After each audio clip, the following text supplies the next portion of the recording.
Hi, good night, guys. Hope you're all good. Um, Forgive me if I look a little bit worn. It's been a busy week. We're on to the final semester of my third year. Well, final couple of weeks of my first semester in my third year of dental school.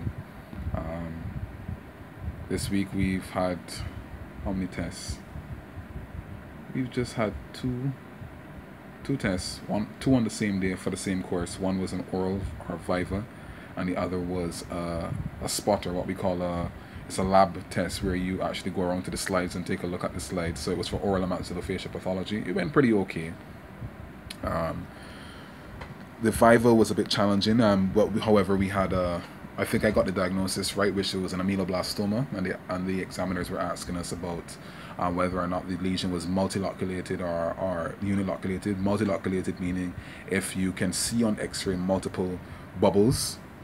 So with ameloblastoma, which is a tumor, you usually see on the X-ray you can see something called a soap bubble or honey comb appearance on the jaw on the X-ray, and this is usually seen as radiolucent, or you would see as dark areas on the jaw.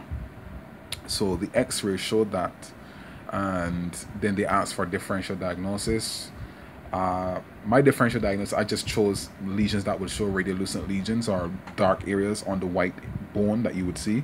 So I chose dentigerous cyst, as well as a eruption cyst and radicular cyst, and I explained why it wouldn't be those. So a radicular cyst would be a radiolucent lesion, but you wouldn't see the soap bubble appearance. You would just see one single radiolucent or dark area in the white bone. And dentigerous cyst, you would, as the name suggests, well, it doesn't suggest, but a dentigerous cyst, you would usually see an unerupted tooth, meaning the tooth hasn't come up into the jaw just yet. And erupted to eruption cyst, this tooth has erupted, but it hasn't actually pushed through the gums, so you wouldn't see it in the mouth.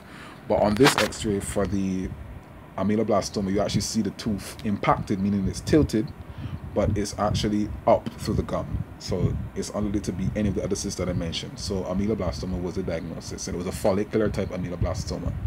As you know, well, for those that are dentists would know that ameloblastoma has different types. Follicular, there's plexiform, there is also acanthomatous, granular, a whole bunch of types. But follicular type ameloblastoma has a distinctive appearance.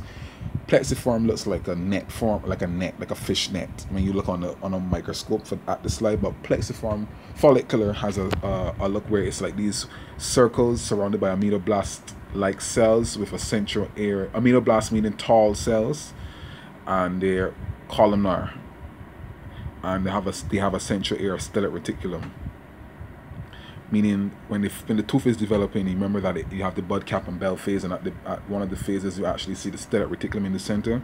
Well, it's like that. So what made this week very tiring, because it sounds like I only had a few tests, which is two, is that we actually have 7 assignments to hand in. Of the 7 assignments I've handed in, 5 so far, so I have 2 to do tonight.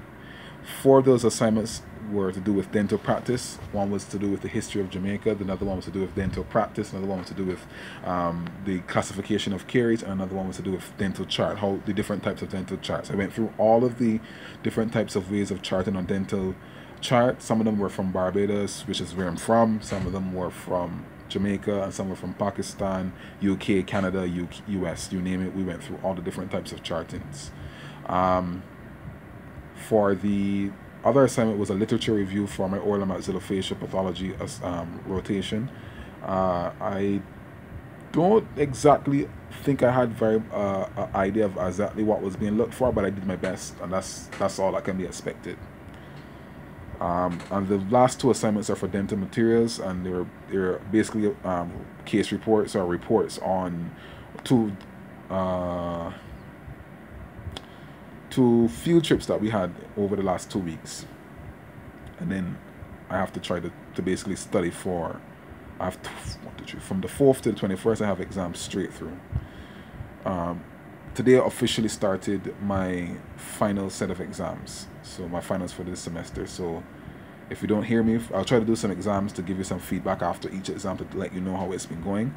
The videos will probably be very short, but I'll just let you know how it was right after the exam, so that you get an idea of how hectic it is, because we literally have an exam each day from the 4th this is the longest break. So today we had an exam, the final exam, which is the spotter and the viva, and then from the 4th we have another one, and straight through is the exam, both vivas and vivas, practicals, OSCEs, you name it, we have it coming up. So yeah, it's been busy. Hope you like this video. Any questions you have, you can ask, and I'll answer as soon as possible.